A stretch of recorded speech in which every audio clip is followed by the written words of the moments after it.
Hi, I'm Dan Lagani with Silver Solutions, the senior focused home services company. On today's episode of AgeWise, we speak to a best-selling author by the name of Michael Clinton. Michael's new book is called Roar, Into the Second Half of Life Before It's Too Late.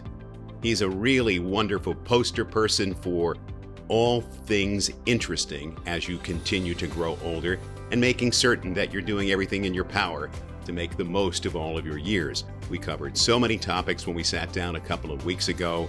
Everything from how corporate America should be rethinking the idea of older citizens to what really should we have in place to make the second half of our life as rich and fulfilling as possible.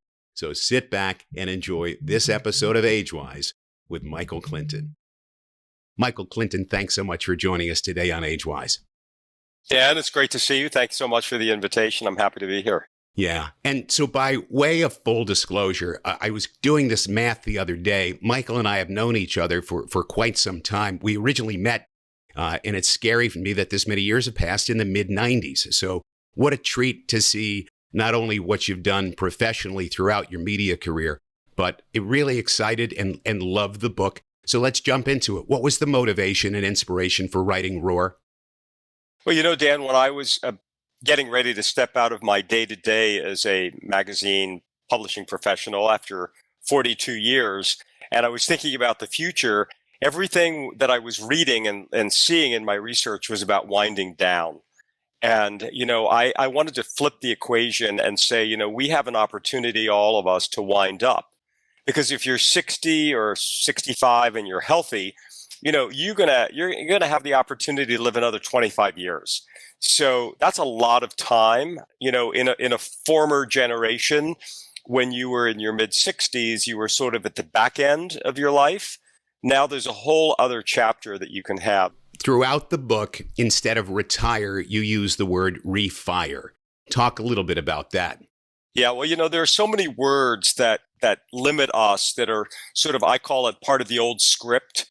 Things like, midlife crisis, I call a midlife awakening. Sort of, instead of age appropriate, I call it person appropriate.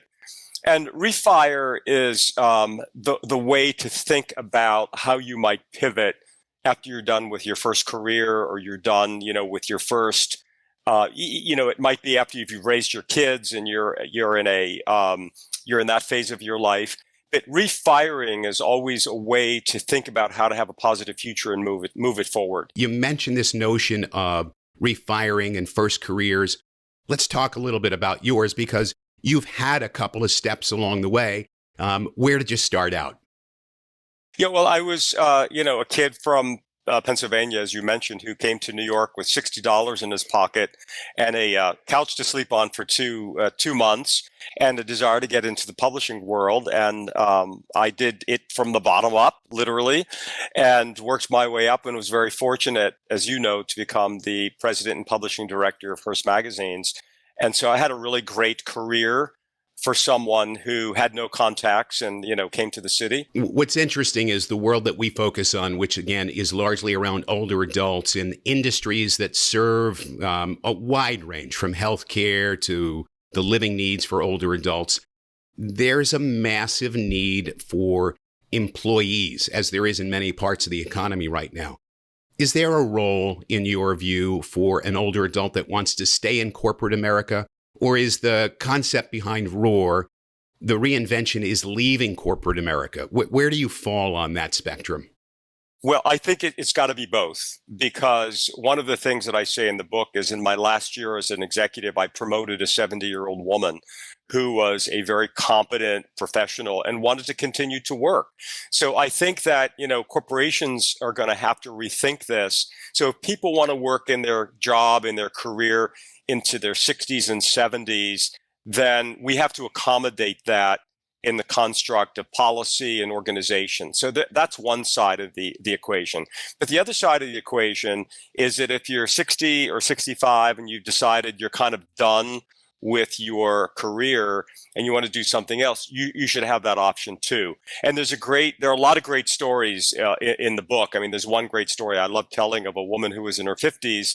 She was a book editor, and she made the decision to become a medical doctor. And you know how complicated that is. And she tells her story, how she navigated through it. And by the way, got all of her tuition funded through grants and scholarships. And in her 60s became a doctor. And her attitude was, you know what, I'll be a doctor for 20 years plus, and I will make my contribution. Even though I had a 30-year career in something else, this will be my new contribution. So I think that's the right attitude. What do you want to be? Where do you want to go?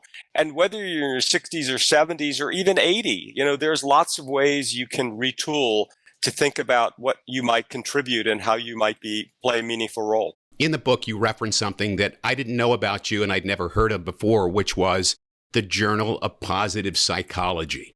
What is that? Well, that is a magazine that you can access online.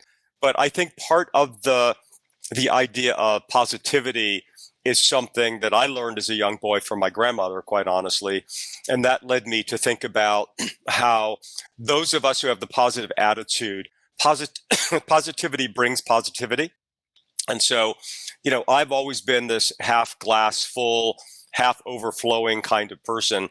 And I think as a result of that, it attracts, good things, good people, good situations, and so forth. So that's just one of the places. I mean, there are lots of books. The Power of Positive Thinking actually is as you know, is a major book.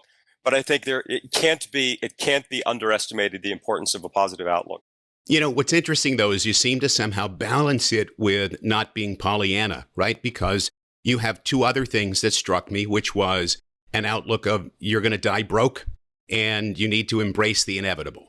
And when I say you're going to die broke, it's joy along the way, clearly. So, talk to us about, and we can start to get into what your upbringing was in a second, but clearly those are meaningful base layers for you. What does that look like for you? Well, ROAR is an acronym in the book. So R is reimagine your future before someone else does it for you, circumstances, downsizing, etc. O is own your numbers. I'll get back to that in a minute because that's going to answer your question. A is the action plan, and R is reassess your relationships. But, owning the things that you can control. You can control your health. You can control your finances, wherever you land on the spectrum.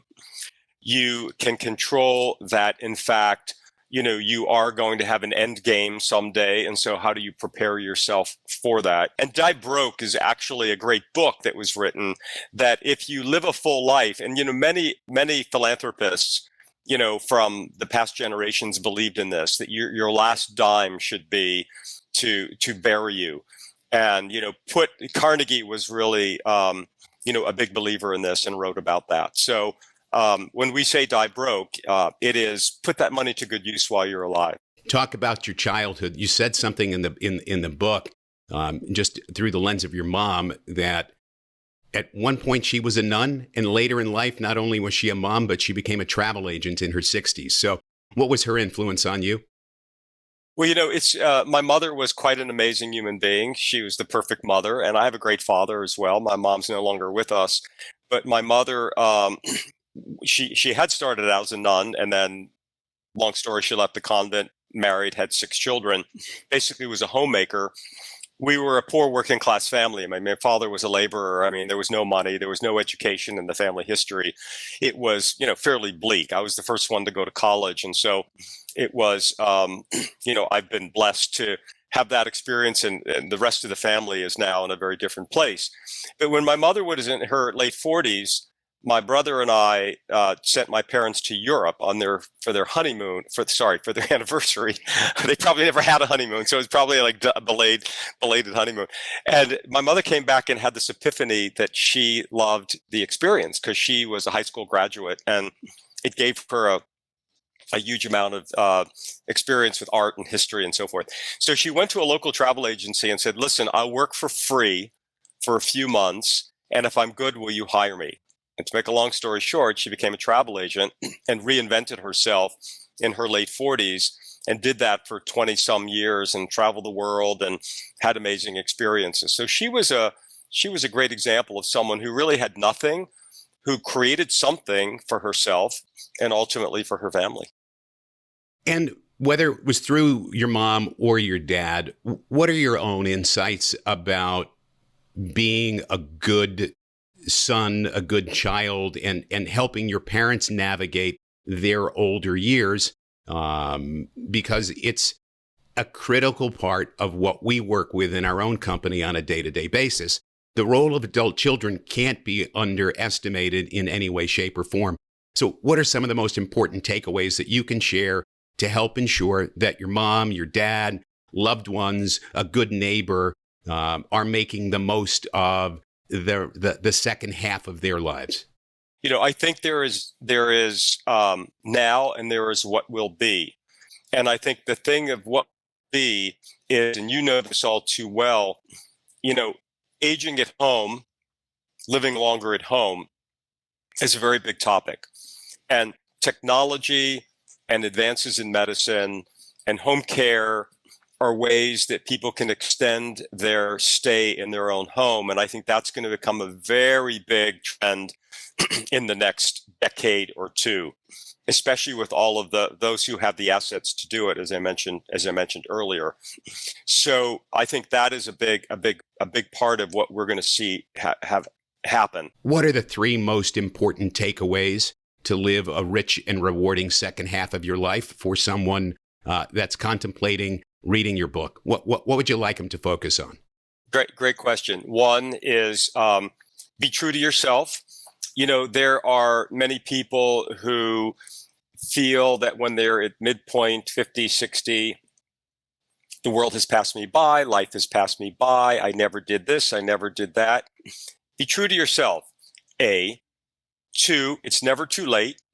It's never too late. There's a great story in the book of a woman who had always wanted to be a novelist. And finally, in her mid-50s, she really focused on it. She was a sales executive. She's now 66. She's written 5 novels. She's got a nice, successful streak. And she's like, I'm a novelist. So it's possible to pursue. People oftentimes say, I don't know what it is I want to do or should do. And I say, go back to your younger self and find that one thing that you left on the shelf. That in this woman's case, McGarvey Black, it was that she really wanted to be a writer, and she put it aside because she had kids and raising a family and needed to make money and all the above. So she reclaimed that. And then the last thing I would say is that, we live in a lot of self-imposed ageism. We are our own enemy on that front. And so we have to look for the role models. And I'm always looking for those people in their 70s and 80s and 90s who I want to be like, who are rewriting the script for what the second half can look like, who are leading dynamic, interesting lives, who are optimistic, focused on what I call life layering. And those role models will be the ones that will lead the next generations into the possibilities of what the second half of life can look like. Really great words of wisdom. Michael, where can people find RoAR?